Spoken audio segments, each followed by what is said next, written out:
రాయలసీమ మళ్లీ రత్నాలసీమగా మారాలంటే అది తెలుగుదేశం పార్టీతోనే సాధ్యమని తెలుగుదేశం పార్టీ జాతీయ ప్రధాన కార్యదర్శి నారా లోకేష్ అన్నారు. టీడీపీ హయాంలో పెద్ద ఎత్తున సాగునీటి పనులు జరిగితే సీఎం జగన్మోహన్ రెడ్డి పాలనలో పడకేశాయని మండిపడ్డారు. అనంతపురం జిల్లాలోని ఉరవకొండ, రాయదుర్గం, కళ్యాణదుర్గంలో నిర్వహించిన శంఖారావంలో టీడీపీ జాతీయ కార్యదర్శి లోకేష్ పాల్గొన్నారు. శంఖారావం సభనుద్దేశించి నారా లోకేష్ మాట్లాడుతూ అధికార పార్టీని తరిమికొట్టాల్సిన సమయం ఆసన్నమైందని అన్నారు. తెలుగుదేశం పార్టీ హయాంలో అనంతపురం జిల్లా అభివృద్ధిలో పరుగులు పెడితే జగన్ పాలనలో మళ్లీ కరువు బాట పట్టిందని లోకేష్ విమర్శించారు. ఉరవకొండలో నిర్వహించిన శంఖారావం సభలో ఆయన మాట్లాడారు. ఏ నియోజకవర్గంలో లేనంతగా పయ్యావుల కేశవ్ ఉరవకొండను అభివృద్ధి చేశారని గుర్తు చేశారు. వచ్చేది తమ ప్రభుత్వమేనని ధీమా వ్యక్తం చేసిన లోకేష్ అధికారంలోకి వచ్చాక సాగునీటి ప్రాజెక్టులు పూర్తి చేస్తామని అన్నారు. చేనేతలను ఆదుకుంటామని హామీ ఇచ్చారు. వైసీపీ పాలనలో ప్రగతి నిల్, అక్రమాల్ ఫుల్ అంటూ లోకేష్ మండిపడ్డారు. ఉరవకొండలో 80,000 ఎకరాలకు సాగునీరు అందిస్తాం. జగన్ హయాంలో కనీసం 8 ఎకరాలకు సాగునీరు ఇచ్చారా? ప్రతి చెరువుకు నీరు, మెగా డ్రిప్ ఇరిగేషన్ తీసుకొస్తామన్నారు. మంగళగిరి మాదిరిగా ఉరవకొండ చేనేతలను ఆదుకుంటామన్నారు.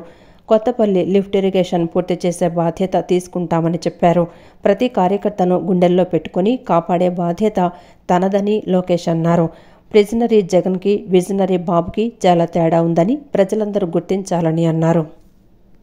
ఈ గడ్డ ఇంకొక మావయ్య మీ అందరి బాలయ్య, నా ఒక్కడికే ముద్దుల మావయ్యని 2 సార్లు గెలిపించి శాసనసభకు పంపించింది ఈ గడ్డ. మీకెంత చేసినా మేము మీ రుణం తీర్చుకోలేమని ఈ సభాముఖంగా అనంతపూర్ ప్రజలు తెలుపుతున్నా. ఆనాడు కరువులాగున్న అనంతపూర్ జిల్లాకి కారులు పండించే కియా తీసుకొచ్చాం.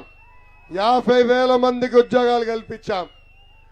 130,000 మంది రైతులకి 90% సబ్సిడీ ద్వారా డ్రిప్ ఇరిగేషన్ కూడా అందించాం.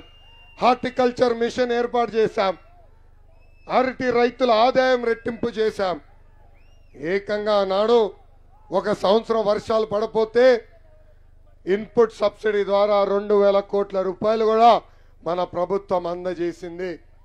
అనంతపూర్ ప్రజలందరినీ ఆలోచించమంటున్నా. కృష్ణా జిల్లా పెనంలూరు నియోజకవర్గం ఉయ్యూరు మండలం కాటూరు గ్రామంలో 43,60,000 రూపాయల వ్యయంతో నూతనంగా నిర్మించిన గ్రామ సచివాలయాన్ని ఏపీ గృహ నిర్మాణ శాఖ మంత్రి పెనంలూరు ఇన్ఛార్జ్ జోగి రమేష్ ప్రారంభించారు. అనంతరం కాటూరు మహిళలకు ఉచిత కుట్టు మిషన్లను పంపిణీ చేశారు. మంత్రి జోగి రమేష్ మాట్లాడుతూ గాంధీజీ కలలు కన్న గ్రామ స్వరాజ్యాన్ని గ్రామ సచివాలయాల ద్వారా నెరవేర్చడం సీఎం జగన్మోహన్ రెడ్డికి దక్కిందని కొనియాడారు. విజయవాడ కొత్త ప్రభుత్వ ఆసుపత్రికి 2 అత్యాధునిక లైఫ్ సపోర్ట్ అంబులెన్సులు అందుబాటులోకి రావడంతో రోగుల ప్రాణాలను రక్షించేందుకు అవసరమైన వైద్య సేవలను సకాలంలో అందించేందుకు వీలవుతుందని విజయవాడ ఎంపీ కేశినేని నాని అన్నారు. జీజీహెచ్ నుంచి అత్యంత నాణ్యమైన వైద్య సేవలు అందించేందుకు ప్రణాళికయుతంగా చర్యలు చేపట్టడం జరిగిందని, అత్యవసర వైద్య సేవల వ్యవస్థను కూడా బలోపేతం చేసినట్లు వివరించారు. విజయవాడలోని కొత్త ప్రభుత్వ ఆసుపత్రిలో 55 లక్షల ఎంపీ నిధులతో సమకూర్చిన 2 అత్యాధునిక అంబులెన్సులను ఎంపీ కేశినేని నాని విజయవాడ సెంట్రల్ నియోజకవర్గ ఎమ్మెల్యే మల్లాది విష్ణు, జిల్లా కలెక్టర్ ఎస్ ఢిల్లీరావు, తూర్పు నియోజకవర్గ ఇన్ఛార్జి దేవినేని అవినాష్ ప్రారంభించారు. ఈ సందర్భంగా ఎంపీ కేశినేని నాని మాట్లాడుతూ జీజీహెచ్కు ఉన్న అంబులెన్సుల అవసరాన్ని జిల్లా కలెక్టర్ తన దృష్టికి తీసుకొచ్చిన వెంటనే 70 లక్షల ఎంపీ ల్యాడ్స్ నిధులను మంజూరు చేసినట్లు వెల్లడించారు. అడ్వాన్స్డ్ లైఫ్ సపోర్ట్ అంబులెన్స్లో అత్యాధునిక పరికరాలను ఏర్పాటు చేయడం జరిగిందని, ventilator, defibrillator, suction unit, oxygen supply unit తదితరాలు ఉంటాయన్నారు. అత్యాధునిక అంబులెన్సుల వల్ల ప్రాణాపాయ స్థితిలో ఉన్న వారిని లైఫ్ సపోర్టుతో ఆసుపత్రికి సత్వరం తరలించేందుకు వీలవుతుందని, విలువైన ప్రాణాలను కాపాడేందుకు అవకాశం ఉంటుందని ఎంపీ కేశినేని నాని పేర్కొన్నారు. హాస్పిటల్కి అంబులెన్స్ అవసరం ఉందని చెప్పి కలెక్టర్ గారు నా దృష్టికి తీసుకొచ్చిన వెంటనే నా ఎంపీ నిధుల నుంచి దాదాపు 70 లక్షల రూపాయలు మంజూరు చేయడం జరిగింది. ఫుల్లీ ఎక్విప్డ్ లేటెస్ట్ టెక్నాలజీతో మోడర్న్ అంబులెన్స్లు 2 కలెక్టర్ గారి ఆధ్వర్యంలో, అట్లాగే మన government hospital health department staff అందరూ కలిసి దాన్ని డిజైన్ చేసి ప్రత్యేకంగా చేయించడం జరిగింది. ఇవాళ దాన్ని ఇనాగ్రేట్ చేయడం జరుగుతోంది. మన కలెక్టర్ గారు, అట్లాగే మల్లాది విష్ణు గారు, దేవినేని అవినాష్ అందరి సమక్షంలో ఇవాళ దీన్ని ఇనాగ్రేట్ చేస్తున్నాం. చాలా అతి తక్కువ ఖర్చులతో 2 అంబులెన్స్లు తయారు చేయించడం జరిగింది. దాంట్లో వెంటిలేటర్ నుంచి కూడా, ఆక్సిజన్ సిలిండర్ నుంచి అట్లాగే అన్ని రకాలైన ప్రాణాపాయ స్థితి నుంచి ఒక పేషెంట్ని హాస్పిటల్కి చేర్చే వరకు కూడా కావాల్సినటువంటి ఎక్విప్మెంట్ అంతా కూడా లేటెస్ట్ టెక్నాలజీ అట్లా మోడర్న్ ఎక్విప్మెంట్ కూడా దీంట్లో మొత్తం కూడా పొందుపరిచారు. అనంతరం ఎమ్మెల్యే మల్లాది విష్ణు మాట్లాడుతూ ముఖ్యమంత్రి నేతృత్వంలో వైద్య రంగానికి అత్యంత ప్రాధాన్యమిస్తున్నట్లు పేర్కొన్నారు. పొరుగు జిల్లాల నుంచి కూడా విజయవాడ జీజీహెచ్కు వైద్య సేవల కోసం వస్తున్నారని, ప్రైవేటుకు ధీటుగా ఇక్కడ సేవలు అందుతున్నాయన్నారు. ఇక్కడి సమర్థులైన సిబ్బంది ద్వారా ప్రజలకు మెరుగైన ఆరోగ్య సేవలు అందుతున్నాయన్నారు. రోజుకు దాదాపు 3,500 వరకు అవుట్ పేషెంట్ సేవలు అందుతున్నట్లు తెలిపారు. గుండెకు సంబంధించిన వైద్య సేవలతో పాటు సూపర్ స్పెషాలిటీ సేవలు అందుతున్నాయని తెలిపారు. కేశినేని నాని గారు ఎంపీ గారి నిధుల నుంచి దాదాపు 70 లక్షల రూపాయలు గవర్నమెంట్ జనరల్ హాస్పిటల్కి అంబులెన్సుల నిమిత్తం 2 పెద్ద అంబులెన్సుల్ని 2 చిన్న అంబులెన్స్ని కూడా కొనాలి అని చెప్పని ఈరోజు 2 పెద్ద అంబులెన్సుల్ని పార్లమెంట్ సభ్యులు నాని గారి చేతుల మీదుగా కలెక్టర్ గారు అవినాష్ అందరూ కూడా పాల్గొన్నారు. ఎందుకంటే ముఖ్యంగా చాలా అవసరం అన్నమాట.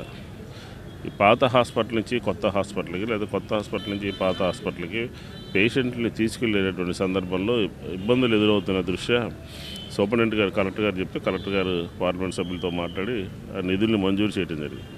ఎందుకంటే గవర్నమెంట్ జనరల్ హాస్పిటల్లో ఈ మధ్య కాలంలో బ్రహ్మాండమైనటువంటి సేవల్ని ప్రజలకు అందిస్తూ ఉన్నాం. 1600-1700 మంది ఇన్పేషెంట్లు కలిగి ప్రతిరోజు కూడా ఓపీ కూడా 3,000 నుంచి 3,000. అనంతరం కలెక్టర్ ఎస్ ఢిల్లీరావు మాట్లాడుతూ అడిగిన వెంటనే నిధులు మంజూరు చేసినందుకు ఎంపీ కేశినేని నానికి ధన్యవాదాలు తెలిపారు. గ్రామీణ ప్రాంతాల్లో ప్రజలకు సురక్షిత మంచినీటిని అందించేందుకు కూడా ఆయన కృషి చేశారన్నారు. మెరుగైన సేవలు అందించేందుకు మరో 2 అంబులెన్సులు కూడా అందుబాటులోకి రానున్నాయని కలెక్టర్ ఢిల్లీరావు తెలిపారు. అంత పాజిటివ్గా ఉండేటువంటి వ్యక్తి సో మనకి ఎంపీగా ఉండడం, సో ఆ ఫండ్స్ అనేటువంటి మా జీజీహెచ్కి ఇలా విధంగా ఉపయోగపడడం నాకు కలెక్టర్గా అనేటువంటి చాలా ఆనందంగా అనిపిస్తుంది. సో సూపరింటెండెంట్ డాక్టర్ వెంకటేశ్వర్ కూడా అంతే విధంగా కోఆర్డినేట్ చేసుకొని అందరూ మా superintendent, principal Siddhartha medical college Sudhakar and ఇతర డాక్టర్స్ అందరూ కూడా ప్రాపర్గా కోఆర్డినేట్ చేసుకొని ఎఫెక్టివ్గా అనేటువంటిది యూటిలైజ్ చేసుకుంటున్నారు. ఇప్పటికే ఉన్నటువంటి మనకి కొన్ని రిపేర్స్ అనేటువంటి ఉన్నాయి. ఇప్పుడు అంబులెన్సెస్ వాటిని కూడా కొంత బాగు చేసుకోవాల్సి వస్తుంది. అడిషనల్గా మరొక 2 వస్తే ఇంకా చాలా ఉపయోగకరంగా ఉంటుంది. దీంట్లో చిన్న ప్రాబ్లం ఏంటంటే 2 సెపరేట్ యూనిట్స్ అవ్వడం, డిస్టెన్స్ అవ్వడం, దానివల్ల రిక్వైర్మెంట్ అనేటువంటి ఉంది. దీని మెయింటెనెన్స్ కూడా. సుప్రీంకోర్టు ఆదేశాలు ధిక్కరించి ప్రధానమంత్రి మోడీ ఆదేశాల మేరకు ఎస్బీఐ ఎలక్టోరల్ బాండ్ సంబంధించి వివరాలు ఇవ్వకుండా తొక్కిపెట్టినటువంటి అవినీతి భారీ కుంభకోణాన్ని వెంటనే బట్టబయలు చేయాలని సిపిఎం రాష్ట్ర కార్యదర్శి కె శ్రీనివాసరావు డిమాండ్ చేశారు. నగరంలోని స్టేట్ బ్యాంక్ ప్రధాన కార్యాలయంలో వద్దగల సిపిఎం రాష్ట్ర కార్యదర్శి శ్రీనివాసరావు, చిగురుపాటి బాబురావు, పలువురు వామపక్ష నాయకులు, కార్యకర్తలు ఆందోళన చేపట్టారు.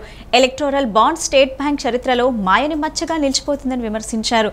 46,000 కోట్ల రూపాయలు అక్రమ డబ్బంతా ప్రభుత్వం ఖజానాకు చేరాలని డిమాండ్ చేశారు. రాష్ట్రంలో మోడీతో జతకట్టిన పార్టీలను ఇంటికి పంపాలని డిమాండ్ చేశారు. సుప్రీంకోర్టు ఆదేశాన్ని ధిక్కరించి మోడీ ఆదేశాల మీద ఎస్బీఐ ఎలక్ట్రల్ బాండ్కు సంబంధించిన వివరాలు ఇవ్వకుండా తొక్కిపెట్టినటువంటి అవినీతి భారీ కుంభకోణాన్ని వెంటనే బట్టబయలు చేయాలని డిమాండ్ చేసి ఈరోజు దేశవ్యాప్తంగా సిపిఎం ఆధ్వర్యంలో ఆందోళన సాగుతున్నది. ఇక్కడ ఎస్బీఐ కార్యాలయం దగ్గర ఈ ఎస్బీఐ ప్రతిష్టాత్మకమైనటువంటి బ్యాంకు చరిత్రలో మాయని మచ్చలాగా మోడీ మచ్చ మిగిలిపోతుంది. 46,000 కోట్ల రూపాయల కుంభకోణం ఇది. ప్రజల దొంగ డబ్బు, అక్రమంగా దాచుకున్న డబ్బు. ఈ అక్రమ డబ్బుని ఈరోజు దేశ ప్రజలకు చెందాలి.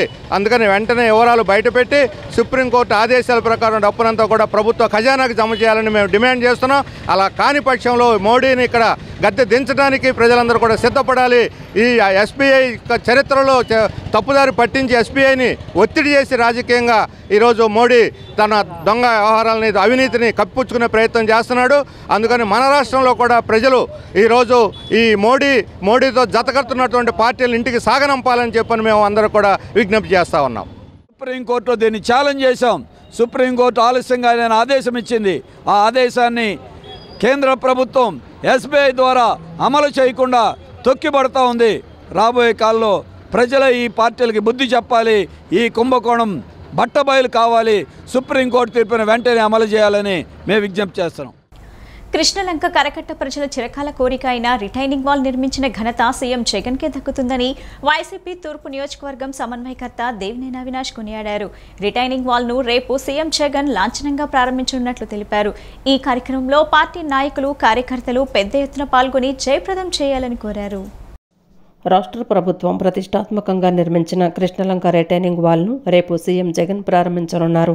ఈ నేపథ్యంలో ప్రారంభోత్సవ సభా ప్రాంగణాన్ని municipal administration special chief secretary Y Srilakshmi, MLC Talasila Raghuram, police commissioner Kranthi Rana Tata, municipal commissioner Swapnil Dinakar, YCP తూర్పు నియోజకవర్గ ఇన్ఛార్జి దేవినేని అవినాష్, ప్రభుత్వ ఉన్నతాధికారులు తదితరులు పరిశీలించారు.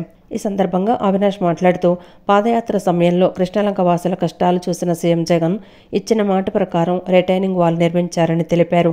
కేవలం రిటైనింగ్ వాల్ మాత్రమే కాకుండా దాదాపు 12 కోట్లు వెచ్చించి వాటర్ ఫ్రంట్ పార్కును కూడా నిర్మించడం జరిగిందని తెలిపారు. రేపు సీఎం జగన్ చేతుల మీదుగా రిటైనింగ్ వాల్ ప్రారంభించనున్నట్లు చెప్పారు. ఈ కార్యక్రమంలో పార్టీ నాయకులు, కార్యకర్తలు పెద్ద ఎత్తున పాల్గొని ఏదైతే ముఖ్యమంత్రి జగన్మోహన్ రెడ్డి గారు ఒక నాయకత్వంలో నిర్మించిన రిటైనింగ్ వాల్ ఉందో దాన్ని రేపు ముఖ్యమంత్రి జగన్మోహన్ రెడ్డి గారు ఒక ఆధ్వర్యంలో ప్రారంభోత్సవ కార్యక్రమం చేస్తడం జరుగుతుంది. అదేవిధంగా దాదాపుగా 12 కోట్లు పెట్టి విజయవాడ రివర్ ఫ్రంట్ ఏ విధంగా అయితే వివిధ దేశాల్లో అభివృద్ధి చెంది ఉంటుందో ఆ విధంగా ఈరోజు కృష్ణలంక ప్రాంతం రివర్ ఫ్రంట్ మొత్తం గారు ఈరోజు అభివృద్ధి చేసే విధంగా జగన్మోహన్ రెడ్డి గారు ఒక నాయకత్వంలో దానికి గారు పనులు ప్రారంభించి అది గారు పూర్తి అయ్యే విధంగా రేపు ప్రారంభోత్సవం కార్యక్రమం జరుగుతుంది. ఈరోజు ఏదైతే ఈ ప్రాంత వాసులకు చిరకాల కోరిక నెరవేర్చిన నాయకుడు జగన్మోహన్ రెడ్డి గారు, ప్రజానికం అందరూ గారు ఎంతో సంతోషంగా మేము ఏదైతే కోరుకున్నామో ఆ కోరికను నెరవేర్చారు. జగన్మోహన్ రెడ్డి గారు మేము అందరం గారు అండగా ఉంటామని చెప్పని ఈరోజు అధికారులు అందరూ గారు వచ్చి రేపు జరగబోయే కార్యక్రమాలు అన్నీ గారు ఈరోజు పర్యవేక్షణ జరిగింది. తప్పకుండా రేపు ఈ ప్రాంత ప్రజానికం, తూర్పు నియోజక ప్రజానికం అందరూ గారు పాల్గొని ఆ కార్యక్రమాన్ని విజయవంతం చేయాల్సిందిగా కోరుకుంటున్నాం. 5 ఏళ్ల టీడీపీ పాలనలో ఎటువంటి అభివృద్ధి, సంక్షేమం చేయకుండా ప్రజలను నిర్లక్ష్యం చేసిన చంద్రబాబు దత్తపుత్రుడు పవన్ కళ్యాణ్తో కలిసి ఓట్లు అడగటానికి ప్రజల ముందుకు వస్తున్నారని వైసీపీ పశ్చిమ నియోజకవర్గం సమన్వయకర్త షేక్ ఆసిఫ్ విమర్శించారు. నిత్యం ప్రజల్లో ఉండే నాయకులు కావాలా, లేకపోతే తెలంగాణలో తలదాచుకునే నాయకులు కావాలో ప్రజలు ఆలోచించి ఓటు వేయాలని కోరారు. విజయవాడ పశ్చిమ నియోజకవర్గం 46వ డివిజన్లో గడప గడపకు కార్యక్రమాన్ని నిర్వహించారు. ఈ కార్యక్రమంలో mayor Rayana Bhagyalakshmi, AP IDC chairman Bandi Punyasheela, పశ్చిమ నియోజకవర్గ వైసీపీ సమన్వయకర్త ఆసిఫ్ గడప గడపకు వెళ్లి వైసీపీ ప్రభుత్వం అమలు చేసిన సంక్షేమ పథకాలు, చేసిన అభివృద్ధి కార్యక్రమాలను వివరిస్తూ కరపత్రాలను పంపిణీ చేశారు. ఈ సందర్భంగా ఆసిఫ్ మాట్లాడుతూ ప్రతి గడపకు వెళ్లి సమస్యలను తెలుసుకుని పరిష్కరించే విధంగా చర్యలు తీసుకుంటున్నామని తెలిపారు. వైసీపీ ప్రభుత్వం వచ్చిన తర్వాత డివిజన్లో మౌలిక సదుపాయాలు అన్నీ కల్పించారని, మేయర్ రాయన భాగ్యలక్ష్మి నేతృత్వంలో డివిజన్ను మోడల్ డివిజన్గా తీర్చిదిద్దుతున్నట్లు తెలిపారు. అభివృద్ధి, సంక్షేమ కార్యక్రమాలు చేసి తాము ఓట్లు అడుగుతున్నామని అన్నారు. ప్రతి ఇంటిలో ఏదో ఒక పథకం లబ్ధిదారు ఉన్నారని, ప్రభుత్వం అందిస్తున్న సంక్షేమ పాలన పట్ల ప్రజలు సంతృప్తిగా ఉన్నారని చెప్పారు. 5 ఏళ్ల టీడీపీ పాలనలో ఎటువంటి అభివృద్ధి, సంక్షేమం చేయకుండా ప్రజలను నిర్లక్ష్యం చేసిన చంద్రబాబు దత్తపుత్రుడు పవన్ కళ్యాణ్తో కలిసి ఓట్లు అడగడానికి ప్రజల ముందుకు వస్తున్నారని ప్రజలు ఆలోచించి ఓటు వేయాలన్నారు. నిన్న జరిగిన సిద్ధం సభ విజయవంతం కావటం చూసి ఓర్చుకోలేక వైసీపీపై బురద జల్లే కార్యక్రమం చేస్తున్నారని దుయ్యబట్టారు. సీఎం జగన్ చేసిన అభివృద్ధి, సంక్షేమం చూసి ప్రజలు బ్రహ్మరథం పడుతున్నారని అన్నారు. ఏదో నిన్న జరిగిన సిద్ధం సభ చూసి వైఎస్ఆర్ కాంగ్రెస్ పార్టీ మీద బురద జల్లే కార్యక్రమాలు చేస్తున్నారు. వాళ్ళ జీవితంలో చూసి ఉండరు. ఆ సిద్ధం సభకు వచ్చిన జనాలు 15 లక్షల మంది ఒక చోటకి రావడం అంటే అది జగనన్న మీద ఉన్న అభిమానం, ఆయన చేసిన అభివృద్ధి, సంక్షేమం చూసి ప్రజలు ఆయనకి బ్రహ్మరథం పడుతున్నారు.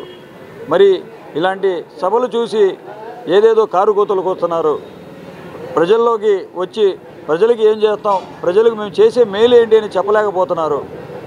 పొత్తుల కోసం పాకులాడుతున్నారే కానీ ఏ ఒక్క హామీ నెరవేర్చకపోగా మళ్ళీ వైఎస్ఆర్ కాంగ్రెస్ పార్టీ అభివృద్ధి చేసే కార్యక్రమాల మీద, అలాగే సంక్షేమం మీద నోటికొచ్చినట్టు మాట్లాడుతున్నారు.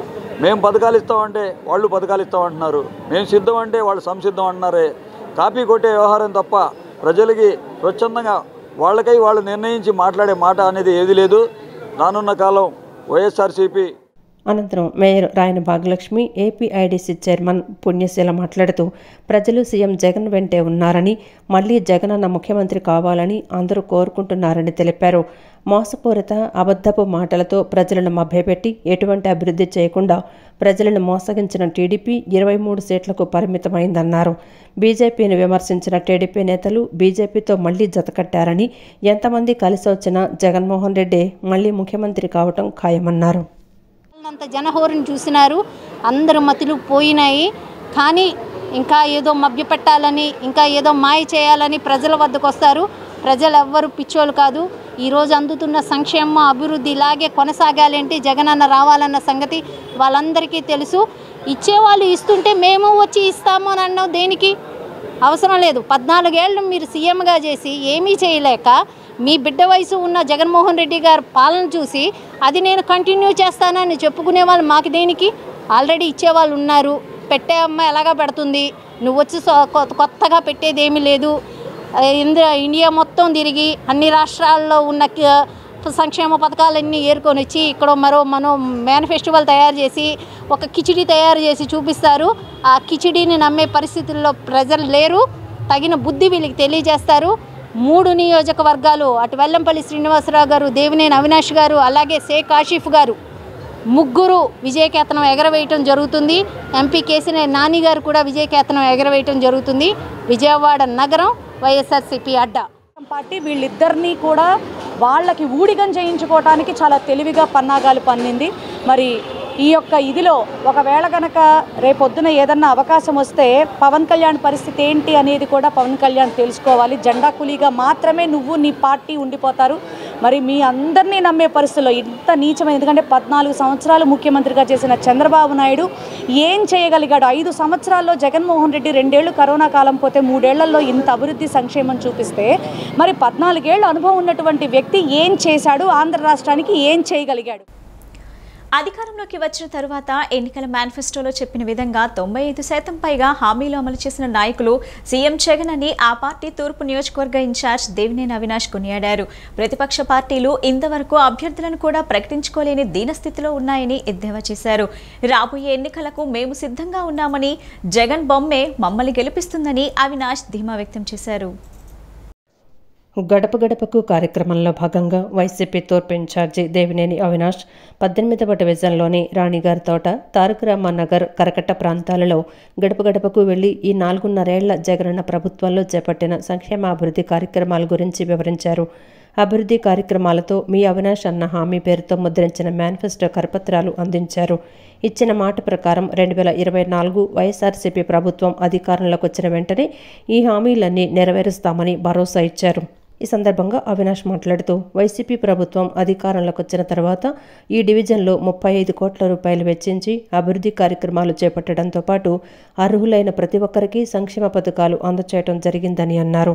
స్వర్గీయ వైఎస్ఆర్ పేద ప్రజల సంక్షేమం కోసం ఒక అడుగు వేస్తే ఆయన తనయుడు జగన్మోహన్ రెడ్డి 10 అడుగులు ముందుకు వేసి దమ్మున్న ముఖ్యమంత్రిగా నిలిచారని, రాబోయే ఎన్నికలకు మేము సిద్ధంగా ఉన్నామని, జగనన్న బొమ్మే మమ్మల్ని గెలిపిస్తుందని అవినాష్ ధీమా వ్యక్తం చేశారు.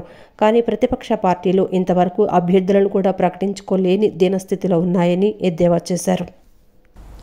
వైఎస్ఆర్సీపీ సెంట్రల్ నియోజకవర్గం అభ్యర్థి వెల్లంపల్లి శ్రీనివాసరావు అభ్యర్థిత్వాన్ని బలపరుస్తూ వెల్లంపల్లి అల్లుడు మంచుకొండ చక్రవర్తి 24వ డివిజన్ కార్పొరేటర్ కుక్కల అనితా రమేష్తో కలిసి పర్యటించారు. సీతారాంపురం తదితర ప్రాంతాలలో పర్యటించి ప్రతి ఇంటికి వెళ్లి వెల్లంపల్లి శ్రీనివాసరావుని ఆదరించి ఫ్యాన్ గుర్తుపై ఓటు వేసి అఖండ మెజార్టీతో గెలిపించాలని కోరారు.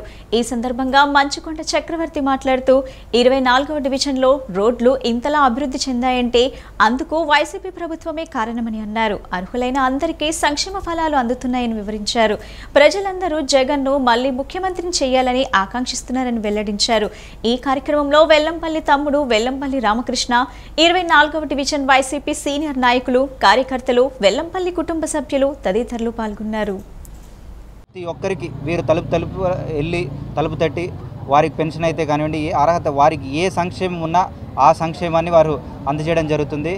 అలాగే ఇక్కడ వెల్లంపల్లి శ్రీనివాసరావు గారు అభ్యర్థిగా నిలిచిన ఈ కాన్స్టిట్యున్సీకి నేను పర్యటించడం జరుగుతుంది. వారి తరఫున వారి విజయాన్ని కోరుతూ తప్పకుండా వారు పశ్చిమలో అనేకమైన అభివృద్ధి కార్యక్రమాలు చేశారు. అలాగే ఇక్కడ కూడా అలాంటి అభివృద్ధి కొనసాగిస్తారు. అలాగే వారు నిన్న మనం చూసినట్టుగా నిన్న సిద్ధం సభ చూసాం, ఏ విధంగా సక్సెస్ అయిందో అదే విధంగా మళ్ళీ జగన్మోహన్ రెడ్డి గారు ఇక్కడికే వస్తారు, ఇక్కడే ఉంటారు, ఇక్కడ తప్పకుండా వారు గెలుస్తారు.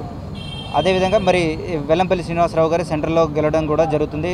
గెలిచే 175 నియోజకవర్గాల్లో అత్యంత మెజారిటీతో ఇక్కడ వెల్లంపల్లి శ్రీనివాసరావు గారిని గెలిపిస్తామంటూ ఇక్కడ ప్రజలు ఘంటాపథంగా చెప్తున్నారు. తప్పనిసరిగా మళ్ళీ వచ్చేది జగనన్నే, ఇక్కడ వచ్చేది సీనన్నే. మేము ఓటు వేసి గెలిపిస్తాము, ఆశీర్వదిస్తాము అని చెప్తున్నారు, హారతిస్తున్నారు, ఆశీర్వదిస్తున్నారు. ప్రతి డెవలప్మెంట్ జగన్ గారు వచ్చినాకే జరిగిందంటున్నారు.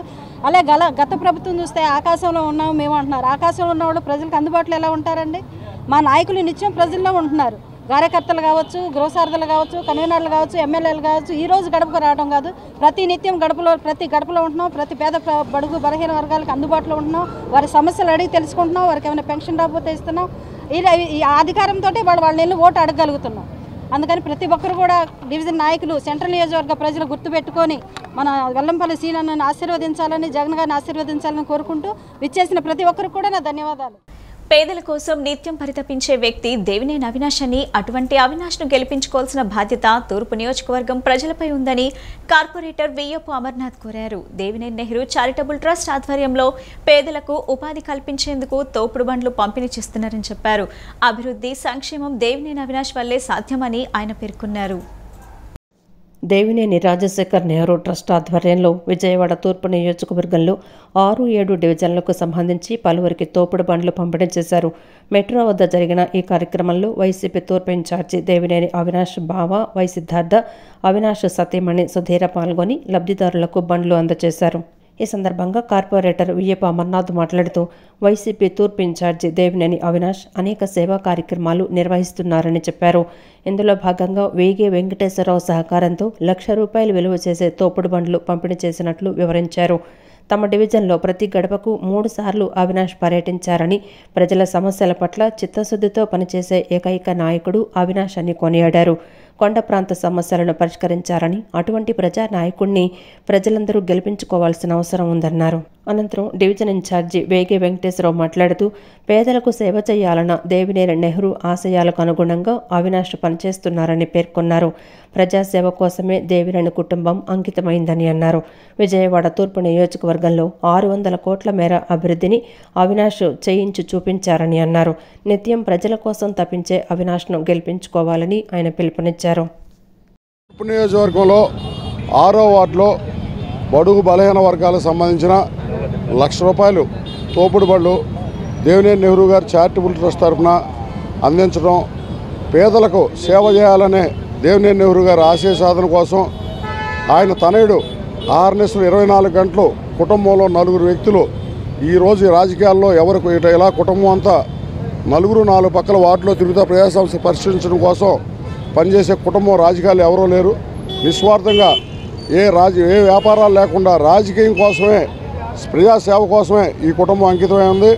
ప్రజలందరూ అర్థం చేసుకుని రాబోయే రోజుల్లో తూర్పు నియోజకవర్గంలో గత 30 సంవత్సరాల్లో ఎవరో చేయనంత అభివృద్ధి సుమారుగా ₹600 కోట్ల పెట్టి రహదారులు కానీ, వాటర్ ఫెసిలిటీ కానీ, డ్రైనేజీ కానీ, రిటైనింగ్ వాల్ కానీ, ఇళ్ల పట్టాలు కానీ ఎన్నో సేవా కార్యక్రమాలు 30 సంవత్సరాల చరిత్రలో జరిగిన విధంగా ఈ 4 సంవత్సరాల్లో అభివృద్ధి చేపించిన వ్యక్తి దేవినేని అవినాష్ గారు. అటువంటి అంతేకాదు ఈ కొండ ప్రాంతంలో కూడా ఎక్కడ ఏ సమస్య ఉన్నా, కొండ చర్యలు విరిగిపడ్డా, అండర్గ్రౌండ్ సమస్య ఉన్నా, నీటి సమస్య ఉన్నా సుమారు ప్రతి డివిజన్కి ₹10 కోట్ల వెచ్చించి ఈరోజు అభివృద్ధి మనం డివిజన్లో చూస్తూ ఉన్నాం. ఏదైతే అవినాష్ గారు ఈ నియోజకవర్గ ఇన్ఛార్జీల బాధ్యతలు తీసుకున్న కాడి నుంచి అనినిత్యం ప్రజల మధ్య ఉంటూ ప్రజలకి ఏ సమస్య వచ్చినా చీమ చిట్టుక్కుమని మన్నాగానే ఆయన ప్రజలకు అందుబాటులో ఉంటూ మరి ఈరోజు ఈ దేవినేని నెహ్రూ చారిటబుల్ ట్రస్ట్ ద్వారా, నెహ్రూ గారి చారిటబుల్ ట్రస్ట్ ద్వారా ఈ తోపుడు బళ్ళు కానీ, దేవినేని నెహ్రూ గారు ట్రస్ట్ ద్వారా ఎవరికైతే ఏదైనా హాస్పిటల్లో ఉన్నా కానీ, ఏదైనా ఇబ్బందులు ఉన్నా కానీ ఆర్థిక సహాయాలు చేయడం కూడా మనం అందరం చూస్తూ ఉన్నాం. మరి అటువంటి వ్యక్తిని ఈరోజు మనం గెలిపించుకున్నట్టుగైతే ప్రజలకు అందుబాటులో ఉన్న వ్యక్తి, ఎప్పుడూ ప్రజలకి సేవ చేయాలనే దృక్పథం ఉన్న వ్యక్తిని మరి రాబోయే రోజులు ఈ నియోజకవర్గం నుంచి అత్యధిక మేరతో గెలిపించుకోవాలని ఈ కార్యక్రమం సిద్ధు గారికి, మేడం గారికి, అలాగే భారతదేశాన్ని దివాలా తీసిన ప్రధానమంత్రి నరేంద్ర మోడీని మూడోసారి అధికారంలోకి తీసుకురావడానికి కొన్ని రాజకీయ పార్టీ ప్రయత్నాలు చేయటం దుర్మార్గమైన చర్య అని మేల్కో ఆంధ్రప్రదేశ్ టీం సభ్యులు అబ్దుల్ సుభాన్ అన్నారు. మూడోసారి బీజేపీ అధికారంలోకి వస్తే బిఆర్ అంబేద్కర్ రాసిన రాజ్యాంగాన్ని కూడా మార్చేస్తారని హెచ్చరించారు. గాంధీనగర్ కందుకూరు కళ్యాణ మండపంలో మేలుకో ఆంధ్రప్రదేశ్ సంస్థ ఆధ్వర్యంలో రాజ్యాంగ దీక్షా సభ నిర్వహించారు. మేలుకో ఆంధ్రప్రదేశ్ టీం సభ్యులు Abdul Subhan, national Christian Dalit Campion India ప్రతినిధి సిస్టర్ మంజు దేవరపల్లితో పాటు పలువురు ప్రముఖులు పాల్గొన్నారు. ఈ సందర్భంగా అబ్దుల్ సుబాన్ మాట్లాడుతూ మేలుకో ఆంధ్రప్రదేశ్ 2 లక్ష్యాల మీద ప్రజలకు అవగాహన కల్పిస్తోందన్నారు. ప్రజలందరూ ఓటు హక్కును వినియోగించుకోవాలన్నారు. ప్రస్తుతం 32% ఓటింగ్ నమోదవుతోందని, గత తెలంగాణ ఎన్నికల్లో 39% ఓటింగ్ నమోదు కావడం బాధాకరమన్నారు. రాష్ట్రానికి విభజన చట్టంలో ఏ ఒక్క హామీ కూడా అమలు కాలేదని, రాజధాని లేదని, విశాఖ ఉక్కు అమ్మకానికి పెట్టేశారని, కేజీ బేసిన్లో సహజ వనరుల్లో మన వాటా కడప స్టీల్ ఫ్యాక్టరీ కూడా మనకు రాలేదని విమర్శించారు. భారతదేశాన్ని దివాళా తీసిన ప్రధానమంత్రి నరేంద్ర మోదీని మూడవసారి అధికారంలోకి తీసుకురావడానికి కొన్ని రాజకీయ పార్టీలు ప్రయత్నాలు చేయడం దుర్మార్గమైన చర్య అని అన్నారు. మూడవసారి బీజేపీ అధికారంలోకి వస్తే బిఆర్ అంబేద్కర్ రాసిన రాజ్యాంగాన్ని కూడా మార్చేస్తారని హెచ్చరించారు. రాష్ట్రానికి ద్రోహం చేసిన బీజేపీని మరలా తీసుకురావద్దని రాజకీయ పార్టీలు సూచించాయి. విభజన చట్టం యొక్క ఏ ఒక్క హామీ కూడా అమలు కాలేదు. ఈ రాష్ట్రానికి రాజధాని రాలేదు. ఈ రాష్ట్రంలో ఉండేటువంటి విశాఖ ఉక్కు అమ్మకానికి పెట్టేశారు. ఈ కేజీ బేసిన్ యొక్క ఆయిల్లో మన వాటా మనకు రాలేదు. కడప స్టీల్ ఫ్యాక్టరీ మనకు రాలేదు. ఇవన్నీ కూడా ఆంధ్ర రాష్ట్రం యొక్క ప్యాకేజీ అనేటువంటి దానికి ఆంధ్ర రాష్ట్రానికి ఇంత ద్రోహం చేసినటువంటి బీజేపీని మళ్ళా ఇక్కడ తీసుకొచ్చేదానికి కొన్ని పార్టీలు ప్రయత్నం చేయడం అది బాధ కలిగిస్తుంది. మళ్ళా మూడోసారి కూడా దేశాన్ని దివాలా తీసినటువంటి ప్రధానినే మూడోసారి కూడా మేము తీసుకురావాలనుకుంటున్నామంటే అది ఎంత దుర్మార్గము. రాజ్యాంగాన్ని మార్చడానికి ఆల్రెడీ ఇప్పటికే ఎవిడెన్స్ యాక్ట్ని, క్రిమినల్ చట్టాలని మార్చేసేశారు. ఇక పోను భారత రాజ్యాంగం బాబాసాహెబ్ అంబేద్కర్ భారత ప్రజల కోసంగా ఇచ్చినటువంటి రాజ్యాంగాన్ని కూడా అనంతరం national Christian Dalit Campion India ప్రతినిధి సిస్టర్ మంజు దేవరపల్లి మాట్లాడుతూ భారతదేశం రాజ్యాంగాన్ని పక్కన మతోన్మాదాన్ని, మనవాదాన్ని సృష్టించి కులం మతం పేరుతో జనాలను విడదీసి రాజ్యాన్ని పాలిస్తున్న పార్టీలకు చరమగీతం పాడాలని, ప్రస్తుతం దేశంలో ప్రజాస్వామ్యాన్ని రక్షించుకోవాల్సిన అవసరం ఎంతైనా ఉందన్నారు. భవిష్యత్తులో ఎవరికి ఓటు వేస్తున్నామో, ఎందుకు ఓటు వేస్తున్నామో అనేది బాగా ఆలోచించి ఓటు వేయాలని మంజుల పిలుపునిచ్చారు. రాజ్యాంగాన్ని పక్కన పెట్టేసి మతోన్మాదాన్ని, మనువాదాల్ని సృష్టించి కులం పేరిట, మతం పేరిట జనాల్ని విడదీసి రాజ్యాన్ని పాలించడానికి చూస్తున్న ప్రస్తుతం జరుగుతున్న ఈ పరిణామాలు బాధని, ఆగ్రహాన్ని, ఆవేదనని గురి చేస్తున్నాయి. ఈ ప్రజలందరికీ నేను ఇచ్చే ఒక సందేశం ఏంటి అని అంటే, మనం మన దేశాన్ని కాపాడుకోవాలి, మన డెమోక్రసీని రక్షించుకోవాలి. అది మన చేతుల్లో ఉంది. ఎందుకంటే ఈ దేశం మనది, మనం పౌరులం. ఎవరో కాదు, ఎవరు ఏంటో కాదు. ఈ రోజుకి, ఈ సంవత్సరానికే కాక రానున్న తరాల గురించి కూడా మనం ఆలోచించి వాళ్ళను కూడా రక్షించబడేలా చూసే బాధ్యత మన భుజాల మీద ఉంది. కాబట్టి నా అభ్యర్థన, నా వేదన, నా రిక్వెస్ట్ ఏంటి అని అంటే, మనందరం కూడా ఎవరికి ఓటేస్తున్నాము, ఎందుకు ఓటేస్తున్నాము, ఏ విధంగా మనం కాపాడుకోవాలి అన్న నా బాధని వ్యక్తం చేస్తున్నాను. విజయవాడ గాంధీనగర్ ప్రెస్ క్లబ్ నందు ఆంధ్రప్రదేశ్ రైతు కూలీ సంఘం ఆధ్వర్యంలో రైతాంగ సమస్యలపై సభ నిర్వహించారు. ఆంధ్రప్రదేశ్ రైతు కూలీ సంఘం రాష్ట్ర కమిటీ సభ్యులు కొండా దుర్గారావు మాట్లాడుతూ, రాష్ట్రంలో ఇప్పటికే రైతులు అనేక సమస్యలతో సతమతమవుతున్నారని ఆవేదన వ్యక్తం చేశారు. దున్నేవాడికే భూమి అనే లక్ష్యాన్ని రాష్ట్ర ప్రభుత్వాలు చేరలేకపోతున్నాయని దుర్గారావు విమర్శించారు. భూముల మీద యాజమాన్య హక్కులు రాజ్యాంగంలో రైతాంగాన్ని హక్కులకు భిన్నమైందన్నారు. రాజ్యాంగాన్ని అతిక్రమించే చట్టమన్నారు. కేవలం నీతి ఆయోగ్, ప్రపంచ బ్యాంక్ ఆదేశాల మేరకు రైతులకు భూముల మీద హక్కు లేకుండా చేసిన కార్పొరేట్ సంస్థలకు ధారదత్తం చేసేలా జగన్మోహన్ రెడ్డి కుట్ర చేశారని మండిపడ్డారు. భూ యాజమాన్య చట్టాన్ని పూర్తిగా రద్దు చేయాలని డిమాండ్ చేశారు. రైతాంగానికి ఉన్నటువంటి హక్కులకే ఇది భిన్నమైంది. దీన్ని రాజ్యాంగాన్ని అతిక్రమించేటువంటి చట్టం ఇది. కేవలం నీతి ఆయోగ్, ప్రపంచ బ్యాంకు ఆదేశాల మేరకు రైతులకి భూముల మీద హక్కు లేకుండా కేవలం కార్పొరేట్ సంస్థలకి వీలుగా రైతులు భూమిని పట్టుకుని పోరాడకుండా ఉండడం కోసం అసలు మీకు భూముల మీదే హక్కు లేదు అనేటువంటి పేరుతో ఇంతకుముందు భూములకు సంబంధించి ఏ వివాదం వచ్చినా కింది స్థాయి కోర్టుల్లో వెళ్ళేవాళ్ళు, అక్కడ ఉన్నటువంటి లాయర్లకి అప్పగించి అంతో ఇంతో న్యాయం పొందేవాళ్ళు. ఈరోజు ఆ పరిస్థితి లేదు. కేవలం ప్రభుత్వాధికారులు, తహసీల్దారు, ఆర్డీఓ, కలెక్టరు, ఆ పైన మళ్ళీ హైకోర్టు, సుప్రీంకోర్టుకి వెళ్ళాలి తప్ప ఏది కూడా తనకున్నటువంటి ఒక డివిజన్ స్థాయిలో ఉన్నటువంటి ఏ చిన్న కోర్టులో కూడా అది పరిష్కారం అయ్యేటట్టు లేదు. కళాకారులకు, కళా సంస్థలకు ప్రభుత్వం చెల్లించాలంటూ విజయవాడ గాంధీనగర్ ధర్నా చౌక్ వద్ద నిరసన చేపట్టారు. శ్రీకాకుళం నుంచి అనంతపురం జిల్లాల కళాకారులు పెద్ద సంఖ్యలో పాల్గొన్నారు. రాష్ట్రంలో 2018-19 నాటికి ప్రభుత్వం జానపద కళాకారులకు 11,07,00,000 రూపాయల పనులు, రంగస్థల 12,10,00,000 చేయించుకుని వారికి ఇంతవరకు 23 కోట్ల రూపాయల పారితోషికాన్ని ఇవ్వటం లేదని ఆవేదన వ్యక్తం చేశారు. తెచ్చిన అప్పులకు వడ్డీలు కట్టలేక ఆత్మహత్య చేసుకుంటున్నారని ఆవేదన వ్యక్తం చేశారు. కళాకారులకు పారితోషికాన్ని విడుదల చేయాలని కళాకారులు డిమాండ్ చేశారు. మా బాకీలు ఇవ్వండి అని 5 సంవత్సరాల 6 నెలల బట్టి కూడా ప్రభుత్వాన్ని పదే అడిగాము. అయినా ప్రభుత్వం కరుణించడంలే. అందుకని ఒక్క రోజున మా ఘోషని ప్రభుత్వం దృష్టికి తీసుకురావాలని చెప్పేసి రాష్ట్ర నలుమూల నుంచి కళాకారులు వచ్చి నిరసన కార్యక్రమం ఏర్పాటు చేశాము. ఇది మొదటి సమస్య. ఇక రెండవది, రాష్ట్రంలో గత 20 సంవత్సరాల బట్టి కూడా కళాకారులకు పెన్షన్ పథకం ఉంది. ఆనాడు 500తో ప్రారంభించారు. గత 5 సంవత్సరాల నాడు 3,000 రూపాయలు చేశారు. పెరిగిన రేట్ల దృష్ట్యా, పెరిగిన ఈ వృద్ధ కళాకారులకి కావాల్సిన వైద్య సౌకర్యాల దృష్ట్యా ఎందుకు చెప్తున్నానంటే, కళాకారులు జాతి సంపద.